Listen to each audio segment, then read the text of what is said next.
Alô pessoal, estou vendo aqui comunicar que infelizmente não deu para realizar a live hoje com o Dr. Carlos Magno lá da UFMG.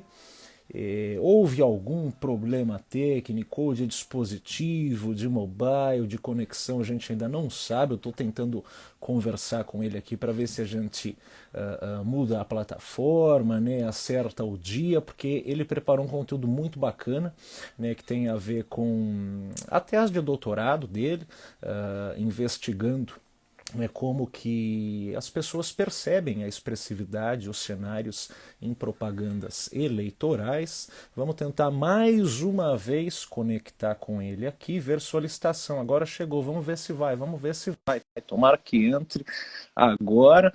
Mudou até o cenário, vamos ver se a gente consegue.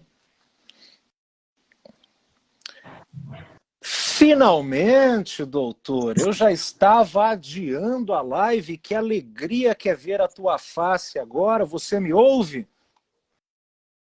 Para imitar o meu governador aqui em Minas, eu te ouvo. Ouvo muito bem, essa eu conheço, essa é famosa. Você tá bom? Eu tô bom.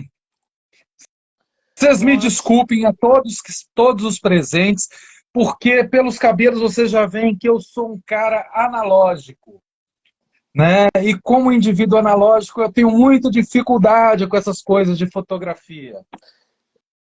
Carlos, está mais do que desculpado e não se preocupe com isso. Tenho certeza que é um alívio e um entusiasmo muito grande poder fazer essa live. Eu já estava abrindo aqui a câmera para falar, ó, pessoal, a gente vai adiar, vamos mudar a plataforma, enfim. Mas muito contente e aliviado que você conseguiu entrar aqui.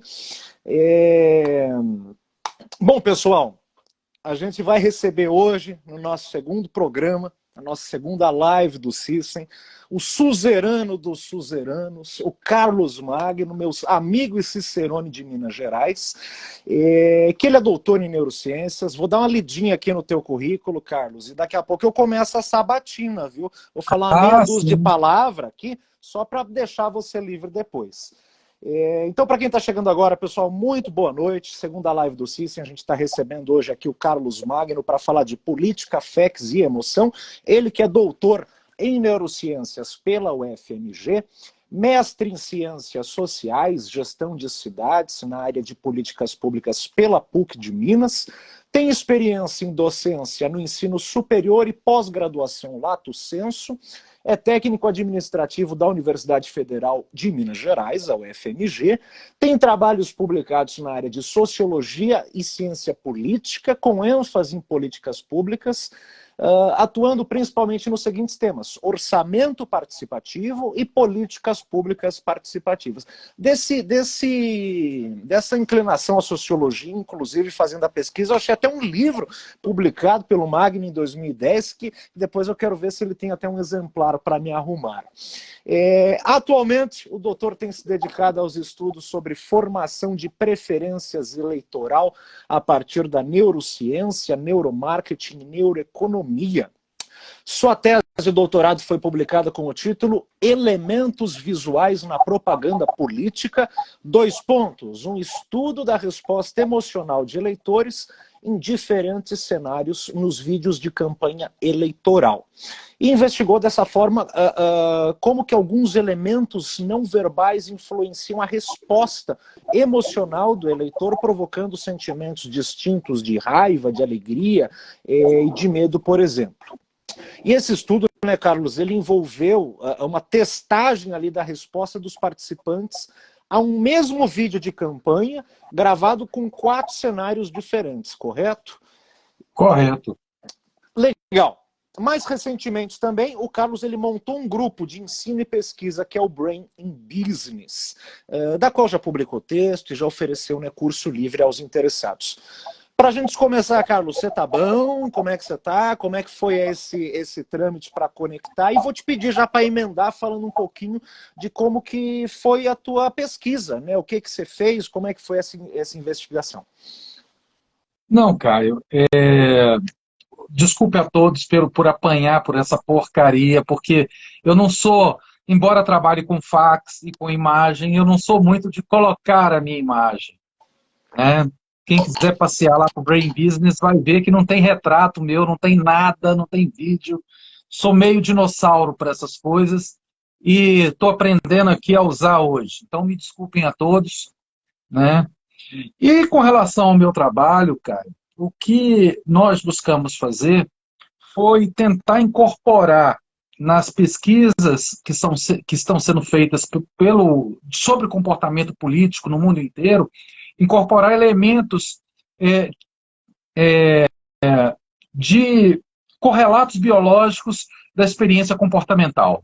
Né? A gente sabe que a emoção tem um papel importante nos processos decisórios, e a gente sabe também que essas emoções primárias, elas são os gatilhos dos nossos comportamentos emocionais mais complexos. Então, o que nós fizemos foi examinar a expressão desses gatilhos para que, no futuro, com uma outra tecnologia, a gente consiga examinar as heurísticas emocionais que vão compor determinados ambientes. Né? Esse é o passo seguinte, e que ainda, infelizmente, os recursos tecnológicos, não é só para nós no Brasil, é no mundo inteiro, ainda limitam bastante esses estudos.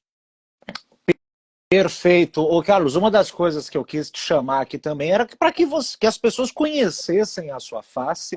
Uma vez que você falou que lá no Branding Business não vai ter foto, não vai ter vídeo, mas vai se acostumando, né? Que é importante a gente ocupar esse espaço também dando a cara. Enfim, tem um monte de gente aí, às vezes, fazendo trabalhos, né, muito sensacionalistas e os cientistas, né, da academia fazendo trabalhos sérios, né, ficam um pouquinho mais na surdina. Então, acho importantíssimo que você dê a sua cara também, que a gente possa analisar nas suas próprias expressões, aí, ver a sua fase de raiva e o seu eventual sorriso. Para quem está chegando agora, esse é o Carlos Magno, e claro que você pode participar enviando a sua emoção, a sua pergunta e o seu comentário ao longo dessa transmissão, que nós estaremos atentos para responder ou para reagir. Ô Carlos, a pesquisa ela contou também, né, com a ajuda de um software que é o Face Reader, né, para mensurar ali em tempo real, para auxiliar a analisar as expressões faciais dos participantes. Para além disso, né, o candidato que falava naqueles vídeos, ele teve os cenários, né, modificados. Você acabou percebendo se a expressividade facial ou se o cenário acaba influenciando mais a percepção da pessoa, ou é um pacote de ambos? Ô Caio, o que a gente... É bom retomar a literatura como um todo, porque os estudos sobre propaganda eleitoral, eles se concentram fortemente nos elementos verbais. Né? Então é o texto, o conjunto de palavras, a própria entonação da voz. Então, esse tipo de estudo, ele é realizado em abundância pelo mundo. Agora, estudos que examinem o que está ao redor do candidato, quer dizer, como é que ele compõe essa propaganda, ainda são muito raros. Né? Para você ter uma ideia, nos últimos 10 anos tem o meu e mais um. Tá? E por que isso acontece? Porque é muito difícil.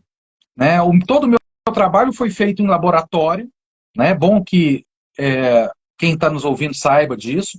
A gente controlou todas as outras variáveis externas, e a partir do controle dessas variáveis externas, nós podemos afirmar concretamente que a face do eleitor que nós capturamos é a face exclusivamente estimulada pela propaganda.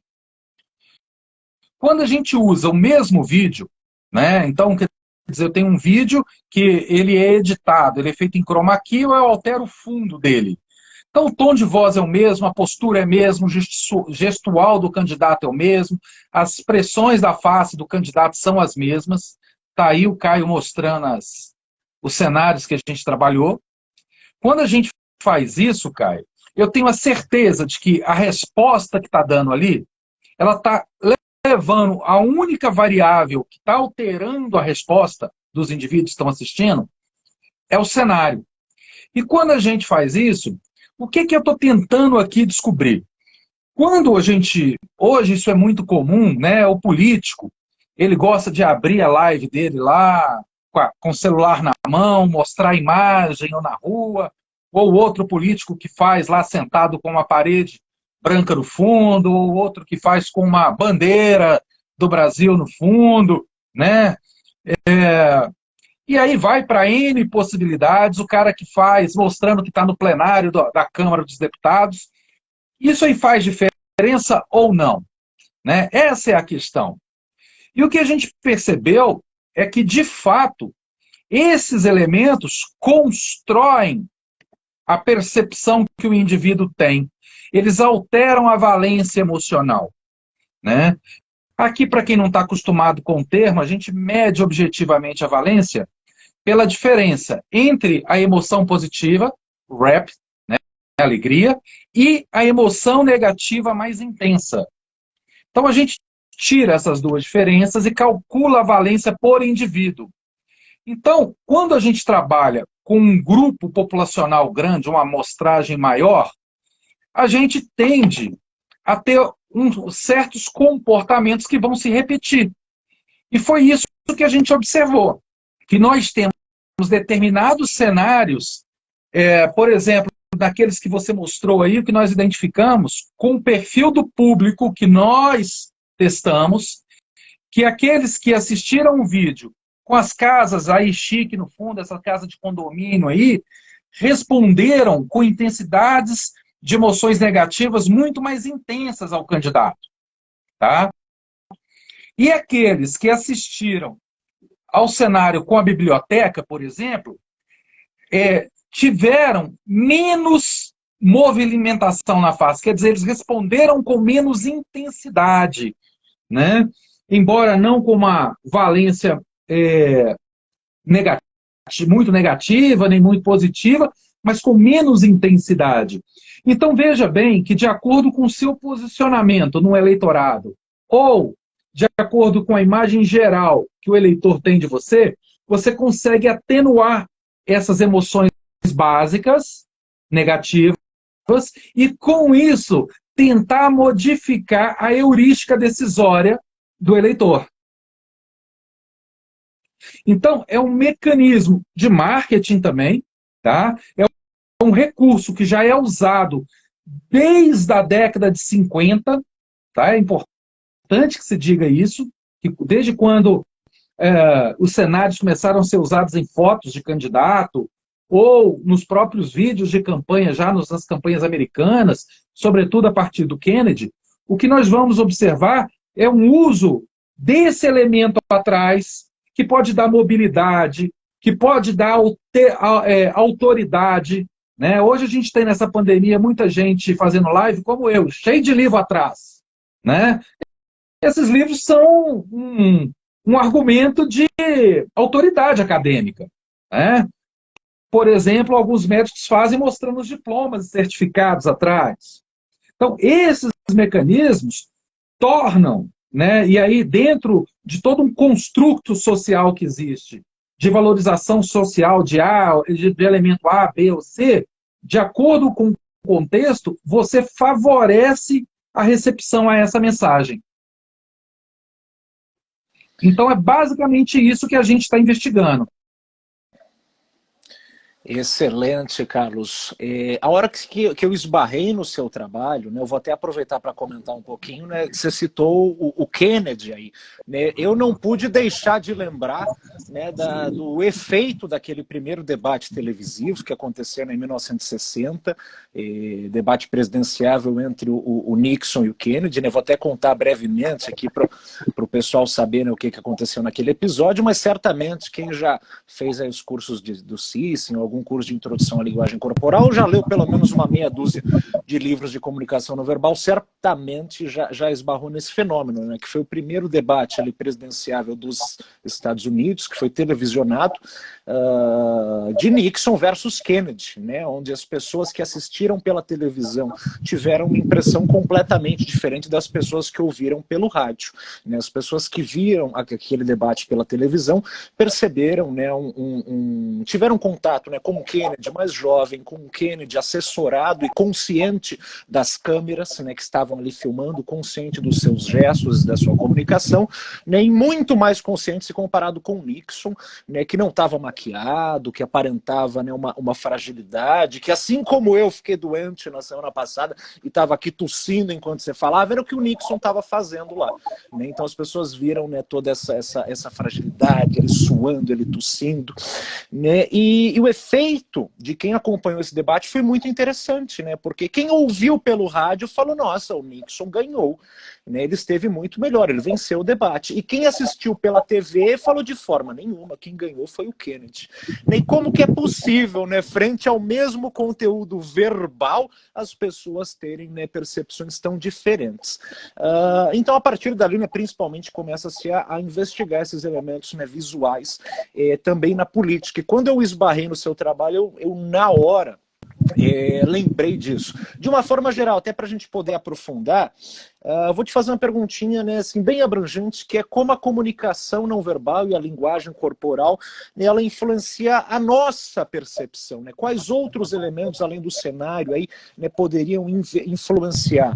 Existe pesquisa falando sobre isso? A sua chegou, né, a falar de algum outro elemento estático ou dinâmico? Enquanto isso, pessoal, até para o Carlos ir processando a pergunta, vocês podem enviar questões aqui, comentários, feedbacks, que hoje é o dia da sabatina. Carlos, tranquilo? Não, tranquilo, Caio. Caio, diversos desses elementos têm sido estudados. Né? A luz, por exemplo, né? Você está com uma luz bonita, boa, está todo brilhoso aí, eu estou com a luz trocada aqui, né, por conta da minha inexperiência, né? Então ela apaga metade do meu rosto. Então, esse tipo de coisa vem sendo estudado.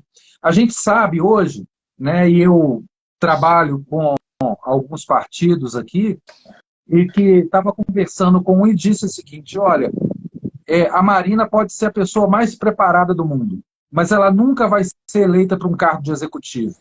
Né? Por uma questão muito básica, o tom de voz dela. Né? A aparência frágil dela.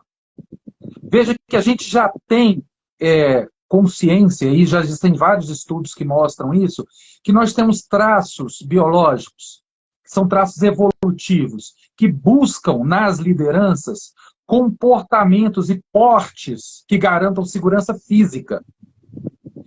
Se a gente pensar de maneira geral, aí nós estamos com muitas mulheres aí na audiência, e a gente tem que pensar por que é que na política, em geral, as mulheres aparecem pouco.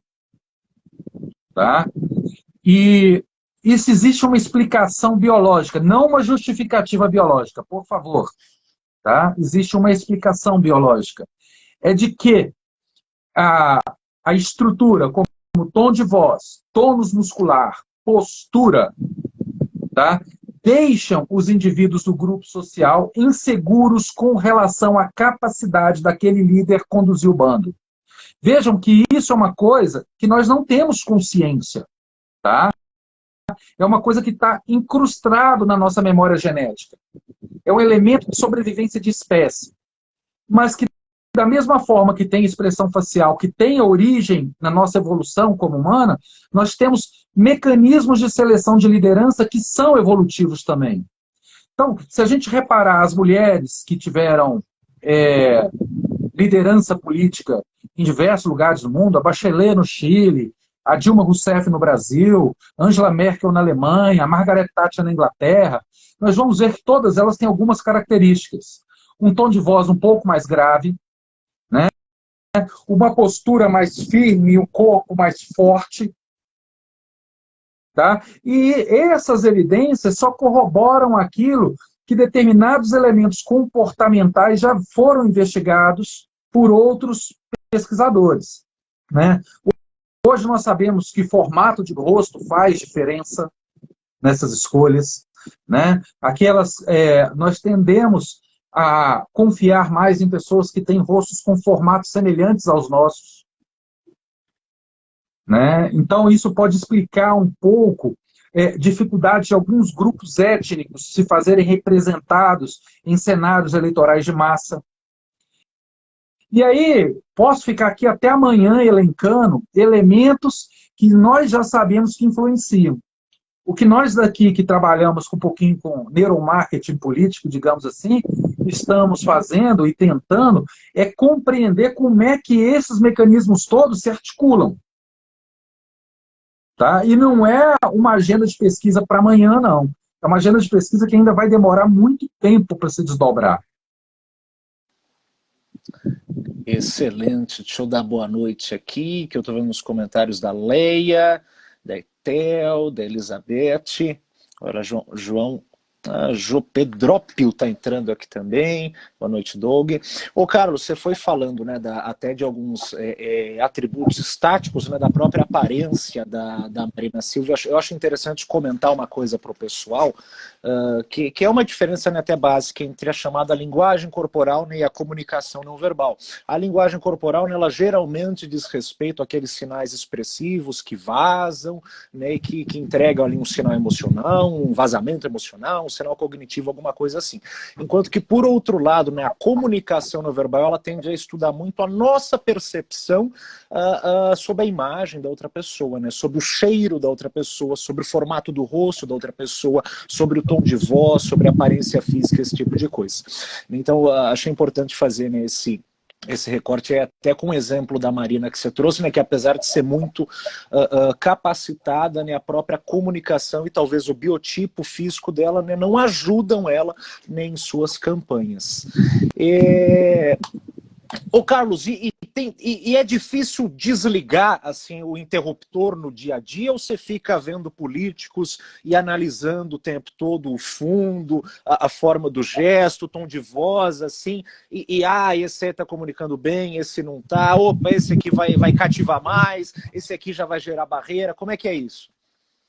Não, eu amo assistir, por exemplo, agora a CPI está aí, mas eu amo a TV Senado, né, assistir sessão do Supremo, com muita frequência eu ligo, sobretudo em alguns temas e alguns votos que são dados, né, são elementos muito emblemáticos e sinalizam muito para análise política, cara.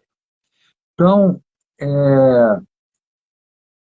por exemplo, muita gente aí deve gostar dele, e eu respeito, mas quando a gente vê as manifestações públicas do ocupante lá do Palácio do Planalto, o que a gente percebe assim, claramente, né, é que ele se posa o tempo todo, e você pode reparar isso, ele está sempre com um tapume de gente atrás.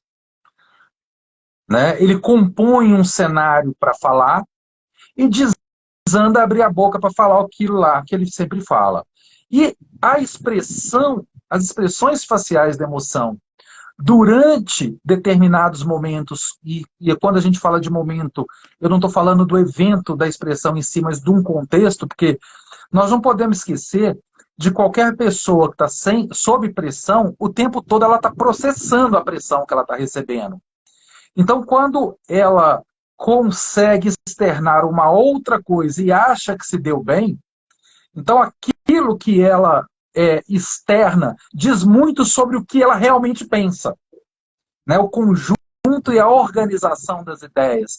Então é muito bom a gente chegar e ver ele debochando, falando assim, tá morrendo, e daí? Eu não sou coveiro, né? E a gente sente assim, poxa, mas isso é só deboche, não tem nem... Não, a emoção de fundo que está ali é medo. Depois ele fica satisfeito porque as pessoas acharam engraçado, ele se sente reforçado. Mas a emoção de fundo que está é o medo, quer dizer, o cara está pressionado. É a mesma coisa quando ele tem os rompantes autoritários, porque os filhos estão pressionados. Atrás do rompante autoritário dele está o medo. Então, a gente, um traço de personalidade dele que ele tem como liderança é agir sob o medo. Ao invés de muitos que pensam que é a raiva, basta a gente bater o olho e olhar com um pouquinho de mais de cuidado os momentos em que ele está solto, é o medo. O tempo tempo todo ele sente que estão querendo caçar ele. Ele está escondendo alguma coisa. Então isso é muito interessante. O próprio filho na CPI, com aquele ar debochado, quando faz as intervenções, ele usa o mesmo medo. Quando a testemunha é exprimida e vai falar, e ele entra para tumultuar, o povo pressiona mais a testemunha ao invés de dar o refresco, a expressão do filho é de medo. Então, há um contexto que permite com que nós possamos costurar a análise. Né? Eu não estou fazendo análise simplesmente da emoção que ele está externando. Porque senão ele vai falar, ele está com medo, depois foi raiva. Não, não é isso. Tem um contexto. Né? E é dentro desse contexto que, no âmbito da análise política, a gente leva em consideração. Hoje, por exemplo, quem assistiu lá o velho da Van na CPI, quem teve a oportunidade, viu, né, que em alguns minutos ele nitidamente mente. Né? Desculpa, não vou usar mentira porque eu não posso comprovar. Ele tem algumas inconsistências emocionais, incongruências emocionais muito marcantes. Em outros momentos, ele mostra um ar de deboche contra todos que estão lá, que está expresso o tempo todo no desprezo. Ele não estava nem aí, ele se acha melhor de todos que estão ali, e isso vai. Então, essas coisas a gente percebe e é muito bom. Né? Eu gosto muito disso. Isso é fascinante, né? Ver o próprio entusiasmo, né, que você fala enfim, o nosso mundo é rodeado de política, né? Enquanto um monte de gente se estressa vendo política, você se diverte, né? Muito, em tempo real ali muito. eu percebo isso. Ô Carlos, uma coisa que eu não pude deixar de pensar, a hora que você falou, né, desse medo do Bolsonaro, né, frente aos ataques, né, essa emoção de fundo, achei interessantíssimo, porque acaba me ocorrendo uma série até de fatores psicológicos, que principalmente uma autora que foi a Melanie Klein, falou sobre a origem da paranoia.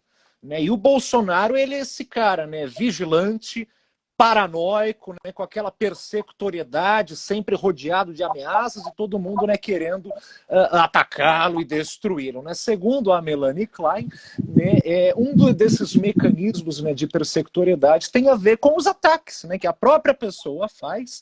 Então ele ataca todo mundo, né, ataca o PT, ataca a imprensa, ataca a Câmara, ataca cada hora, né, ataca o voto, ataca a vacina, ataca o governador, cada hora ele ataca, né, alguém. E depois ele se sente o quê? Perseguido. De volta, né? Ele se sente, né, com medo, ele se sente, né, paranoico.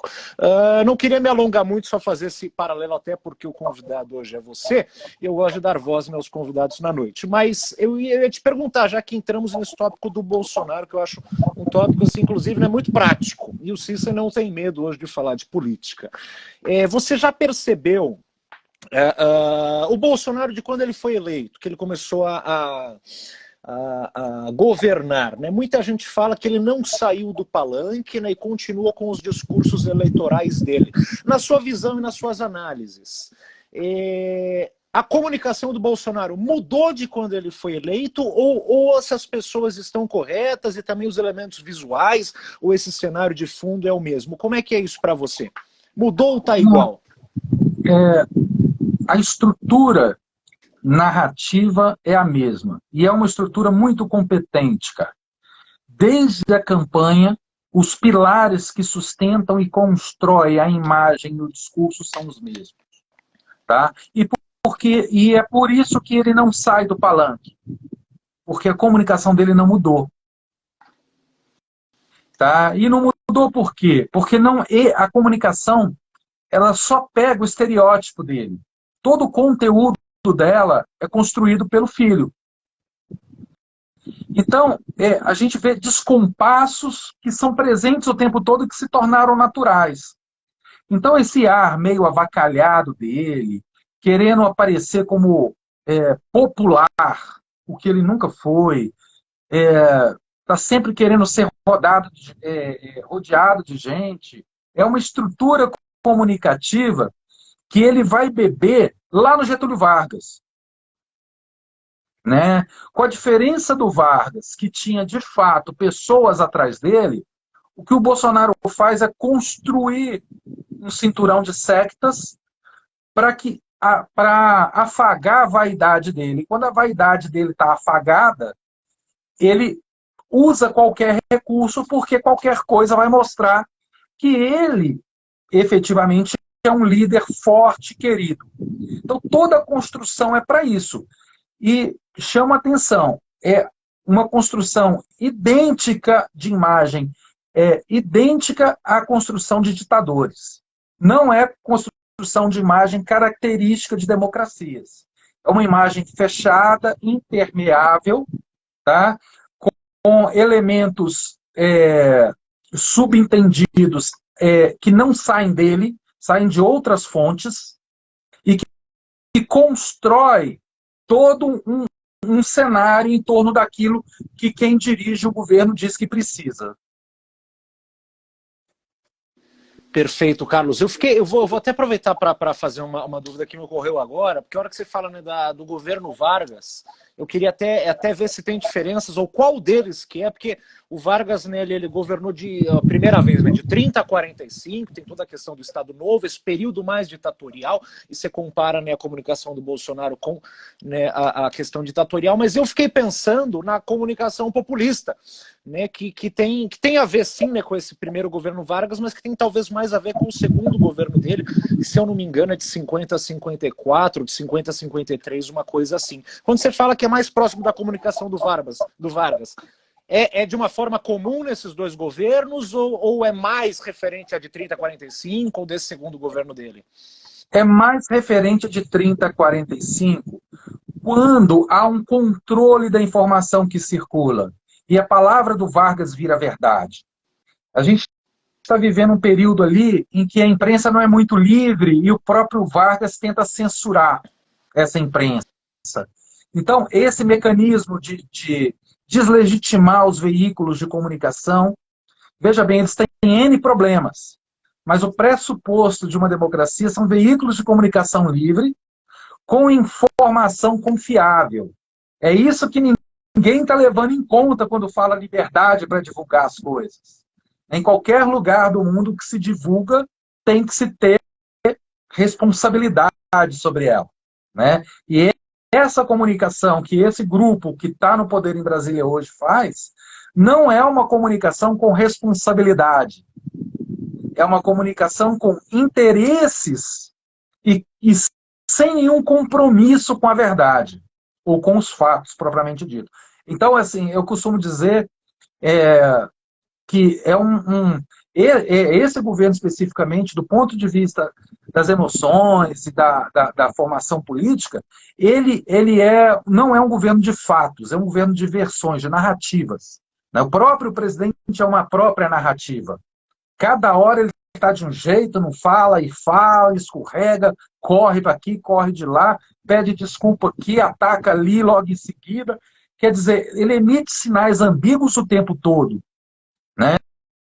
E isso está muito presente. Nietzsche já falava, né, que lutar pela verdade é completamente diferente de lutar por uma verdade. Exato. Né?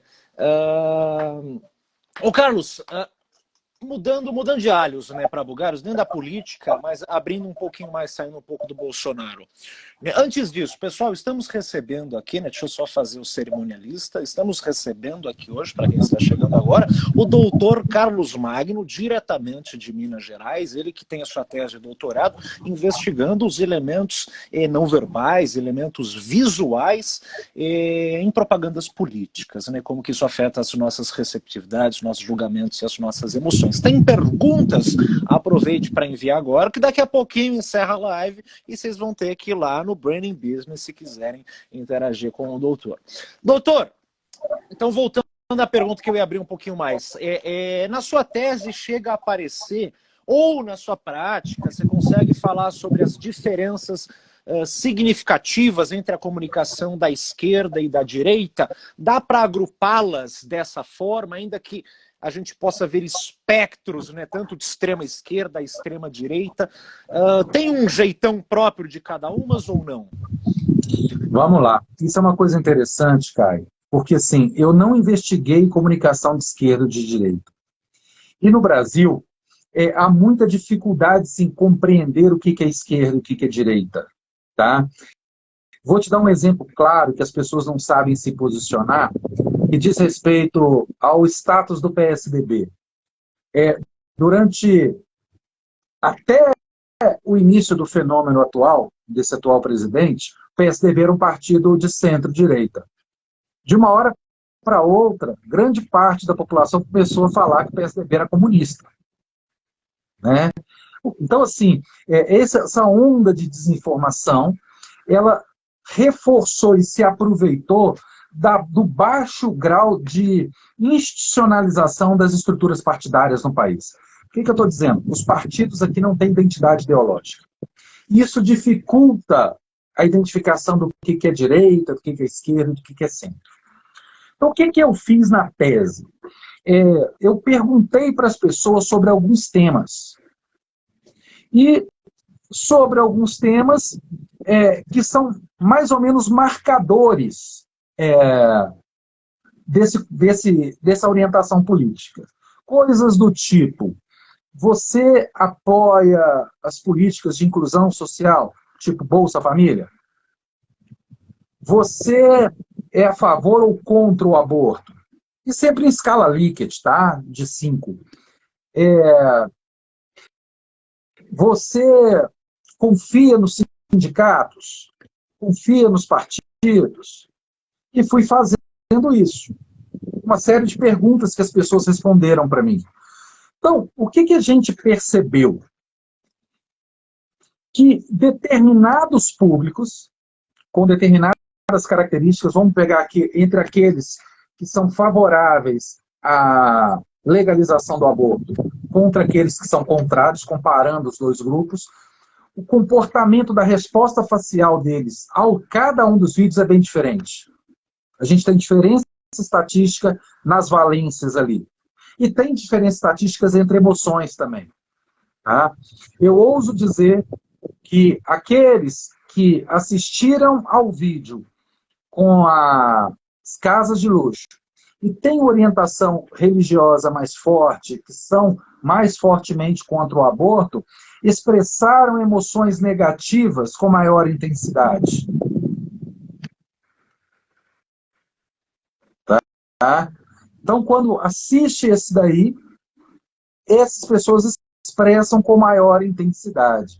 Ao passo que os indivíduos que assistiram com o cenário, que apoiavam, por exemplo, programas como Bolsa Família, essas coisas, ao assistirem o vídeo do lado aí com as casas populares, o condomínio Minha Casa Minha Vida, tiveram intensidade da emoção rap expressa estatisticamente maior do que aqueles que assistiram os outros vídeos. Então, esse tipo de diferença a gente achou aos montes. Tá? Então, diversas evidências. Isso é uma coisa muito interessante. Por que eu estou pontuando assim? Porque, a princípio, muita gente pensa que isso pode ser usado só para um candidato ao executivo, um cargo majoritário. Mas quando o candidato é do legislativo, ele consegue conversar diretamente com o seu público. Exatamente na construção completa da imagem. E nisso eu chamo a atenção para um tipo de vídeo que, se as pessoas quiserem observar, esses pastores que são políticos, que têm mandato, observem os vídeos das lives dele, que eles têm um recorte de tom. A parte superior é sempre branca, refletindo a luz sobre eles. Vejam se ele não reflete simbolicamente algo de natureza mais sacra. Né? Então, essa é uma estrutura. Ele está conversando com o eleitor dele. Não, desculpa, ele está conversando com o fiel dele. O fiel não distingue isso. E aí acaba votando. Então, veja que o que o cara diz tem alguma importância, mas pode não ter nenhuma. Né? Os brasileiros, por exemplo, não perceberam que a Dilma falava mal depois que ela virou presidenta. Ela sempre falou mal. Eles só começaram a prestar atenção nisso quando construtos em torno da imagem dela foram não verbais, foram utilizados para reforçar isso. Os memes em torno da mandioca, né? Do salve a mandioca, de quando não tem média, mas quando atingir a média a gente dobra, não tem meta, mas quando a gente atingir a meta a gente dobra a meta. Os memes, aquilo todo, esses construtos é que foram tornando isso muito mais claro na imagem dela. Então são elementos não verbais que foram utilizados para compor, tanto para construir quanto para destruir.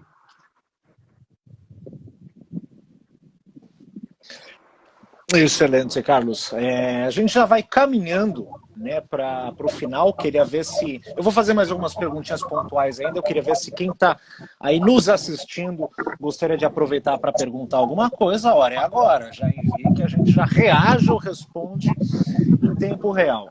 Antes disso, Carlos, eu ainda eu não consegui montar o meu fundo aqui. Eu mudei de casa, antes eu gravava com as minhas estantes no fundo, etc. Agora está tudo espalhado. Eu tenho uma estante na sala, 2 no quarto. Aqui, ó, é meu teclado, né, os teclados onde eu faço música. Que o fundo branco? O que você tem visto aí no fundo branco ou no fundo claro, além das questões de pastor ou de sacro? O próprio fundo branco, no seu estudo, ele trouxe algum insight ou algum dado relevante que pode me ajudar aqui a entender o meu próprio fundo? O Caio, todos eles, tá, vão provocar respostas diferentes para públicos diferentes. Eu creio, né, e aí a psicologia social trabalha isso, a sociologia trabalha isso. Quando a gente não tem nada em torno da gente, a gente elimina as referências das pessoas, não é isso? As pessoas centram muito na gente. Quando as pessoas centram muito na gente, elas começam a ver aquilo que a gente não quer que elas vejam. Então, das pessoas que assistiram o vídeo lá, como é que fala? As respostas sobre a imagem dele foram pior com fundo branco. Ele pareceu menos comprometido, ele pareceu menos honesto, na escala Likert, tá? Então, assim, a imagem, vamos dizer assim, a pior imagem, a pior percepção da imagem foi com fundo branco. Exatamente, igual aqui, ó, não comprometido, mentiroso, esse tipo de coisa. É o que as pessoas percebem aqui também, de brincadeiras à parte, claro. Pode falar, Carlos. Não, o que eu acho interessante é porque o elemento não verbal, ele compõe com um instrumento biológico que é muito importante para a gente formar a nossa visão do ambiente. A gente vai compondo e compõe a pessoa. Então nós ficamos mais seguros em confiar e não confiar quando a gente observa o ambiente. Né? É muito melhor a gente conversar com uma pessoa sentada numa mesa de restaurante, encostado com as costas na parede, observando o cenário e vendo essa pessoa, ou conversar pessoalmente, do que fazer aqui a live. Por quê? Porque a gente tem mais elementos. Então, nossa atenção vai ficando difusa e vai nos dando segurança. Segurança nos dá confiança. É biológico, tá? É evolutivo. Então, quando você não tem referência, o que instintivamente vai acontecendo? Você vai centrando só na pessoa. E aí o seu grau de empatia aumenta. E aí você começa a compartilhar exatamente respostas ao que ela está emitindo na face. E você, muito melhor do que eu, sabe que a gente não controla. Né? Então, assim, às vezes a gente vai falar uma coisa, pensa noutra na hora, dá aquela desconexão, quem está percebendo não sente a desconexão, mas sente claramente que a pessoa, no momento, não estava ali. E isso vai acontecer com muito mais frequência quando você não tem nada chamando a atenção. Né? Perfeito. Uma coisa que eu acabei lembrando na hora que você falou, né, dessas referências, né, e da ausência delas, foi um episódio que aparece lá no Sherlock Holmes da BBC, quando ele vai conhecer a Irene Adler, né? E ele olha para as pessoas, até então ele decifra todo mundo, ele vê assim um cisco aqui, o pelo, ele sabe de que cachorro que é, quantos gatos a pessoa tem, o que ela fez a noite passada, e quando ele vai conhecer a Irene Adler, o que é que ela faz? Ela aparece nua na frente dele. Ele fica completamente sem referencial ali de quem ela é, né? E as setinhas, né, só apontam ali interrogação, ele não tem referencial, não consegue ler, né, aquela pessoa. Ô Carlos, chegou uma pergunta aqui da Elizabeth, ó, tem alguém parecido com o Brizola hoje? E eu, enquanto isso, estava até buscando aqui umas imagens do Brizola, eu vou trazê-las, né, para restaurar um pouquinho da nossa lembrança, do nosso córtex visual aqui também, e para dar tempo, né, do doutor pensar pelo menos um pouquinho, né, sobre essa questão que chega aqui de bate-pronto. Tem alguma coisa a responder sobre isso, Carlos? Não, desculpa, quem é que perguntou, Caio? Você falou o nome e eu Foi não me... Não. Elizabeth Matos. Ela perguntou exatamente assim: tem alguém parecido com o Brizola hoje? Oi, Elizabeth, um dos grandes problemas do nosso país hoje é que não existem mais grandes políticos. Tá? Os dois últimos grandes políticos em atividade no país são Fernando Henrique Cardoso e Luiz Inácio Lula da Silva. No resto não tem mais. Talvez aí o pessoal do Paraná, se tiver alguém aí, o Requião, ele tem esse traço de estadista. Os outros todos já se aposentaram ou já morreram. Esse é um dos grandes problemas que nós vivemos hoje, e esse é uma das razões da gente ver um ambiente político tão pobre, né? A gente vê o meio político tão pouco qualificado. Nós não temos mais homens públicos na acepção da palavra, né? Então essa é uma grande dificuldade. E o Brizola, o brizolismo de maneira geral tem traços muito característicos, e muita gente vai ficar surpresa com o que eu vou falar, mas se quiser ler os trabalhos em ciência política sobre o Brizola, tem um que eu usei na minha dissertação de mestrado, que não me lembro agora, mas quem se parece muito com ele era a Dilma, né, com muito do brizolismo. Diga-se de passagem, a Dilma militou do lado dele no PDT no Rio Grande do Sul muito tempo, né? Ela é uma brizolista, apesar de estar no PT, ela era o que pode-se dizer mais perto dele, mas não chega nem perto dele. Então, esses elementos, infelizmente, nosso país perdeu muito. Nós não temos mais grandes políticos, né? Tem alguns aí que prometem, né? Políticos novos, por exemplo, a Tabata do Amaral, que tem aí começado, não dá para falar que vai ser uma grande política, ainda está tateando, está no meio da lama toda aí, mas infelizmente a gente carece disso aí ainda, né? Faz muita falta. Show de bola, ela até colocou aqui, Elizabeth, depois. Eu perguntei já sabendo que não existe. Obrigado por responder. Obrigado pela pergunta aqui, participação na live também. Ela colocou: sou gaúcha, mas não concordo. A Dilma não. KKKKK. Ela sim. E foi isso que a derrubou.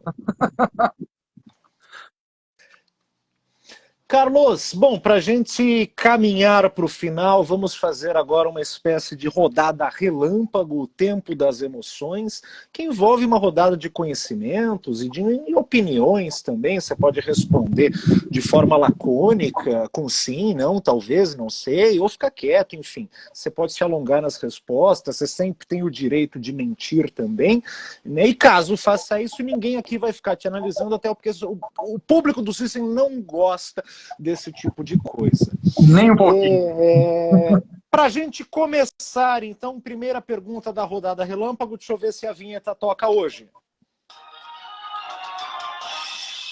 Raposa ou galo? Raposa, sempre. Até na terceira. Uma série de televisão, streaming que você recomenda? House? House. E eu vou recomendar uma que você recomendou para mim quando a gente estava em Minas Gerais, que foi o Lilyhammer, que eu estava inclusive reassistindo uma série maravilhosa, divertidíssima. Divertidíssima, não é? Divertidíssima, divertidíssima. Terceira pergunta.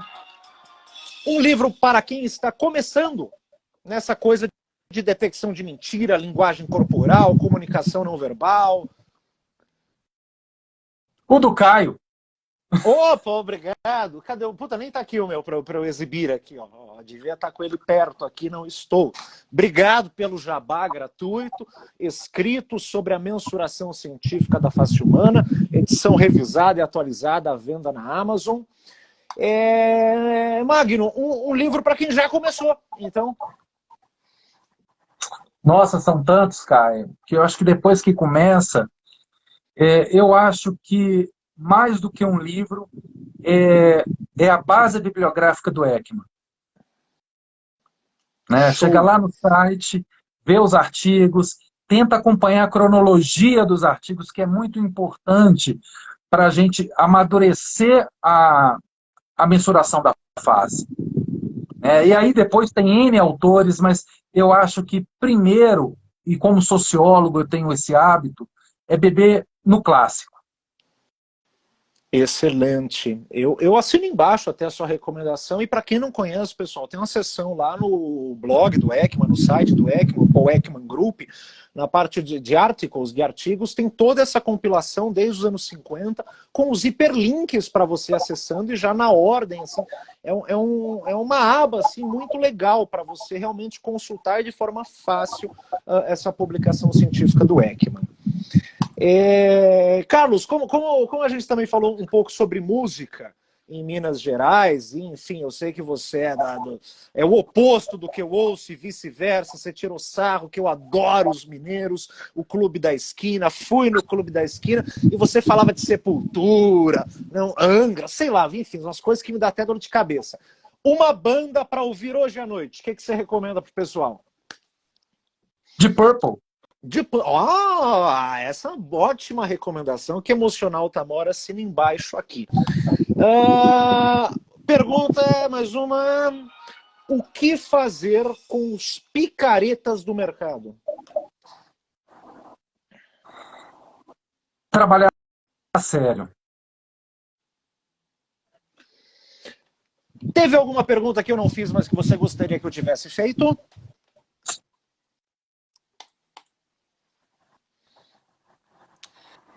Então, Não posso fazer aqui, não. Ok, eu senti uma ponta de perversão aí no final. Desta Quando forma, vai fazer o mestrado? Boa. Eu tô muito perto do tema, viu? Eu tô muito perto do tema. Vai ser dentro das emoções positivas ou do mindfulness, da psicologia positiva. Eu estou definindo, eu estou investigando um pouco o estado de flow, eu estou vendo se dá para traçar ali possibilidades expressivas relacionadas à experiência de flow. Eu sei que isso não é nem um pouco prático do ponto de vista mercadológico, então eu fico esbarrando nessas coisinhas que eu quero estudar e descobrir, com as coisas que realmente são importantes, né, ou práticas de se estudar e descobrir.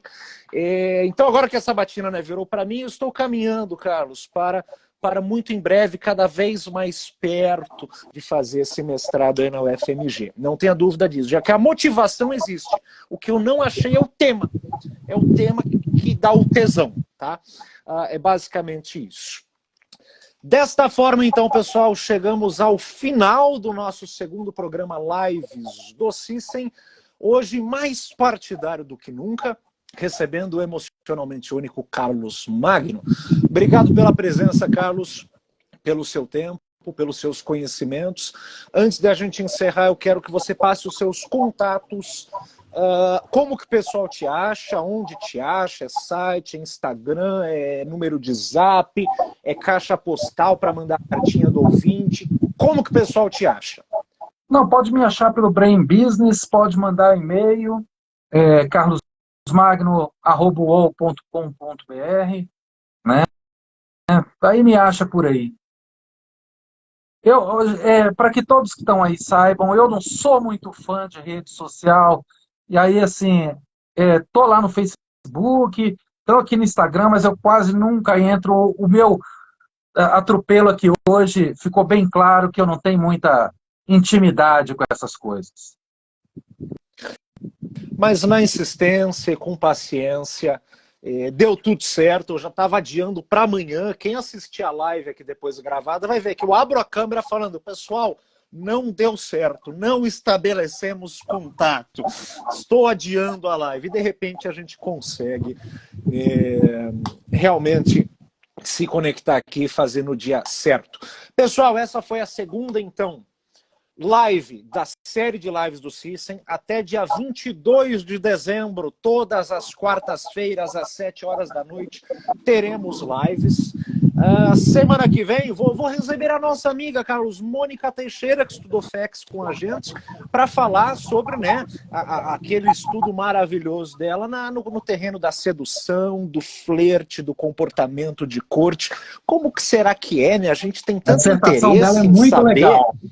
É muito legal, e a gente, enquanto pessoa, enquanto espécie que quer se conectar com outras pessoas, tem tanto interesse de saber, né, como é que é a receptividade daquela outra pessoa. Será que é hora de fazer o movimento? Será que dá para fazer o movimento? Como é que vai ser? Quem está aí ouvindo a gente, pode ir lá no ECMA e prestar atenção no 10. Ao 10. E, bom, a gente vai falar muito semana que vem com a Mônica Teixeira sobre isso, todos convidados. Eu queria agradecer mais uma vez aqui a presença, a participação e as emoções do Carlos Magno. E a gente encerra ao som de Sepultura. Até semana que vem, pessoal. Boa noite a todos. Obrigadão. Boa noite. Bons estudos. Que a Nossa Senhora do Sorriso abençoe a semana de vocês. Até quarta que vem. Fui!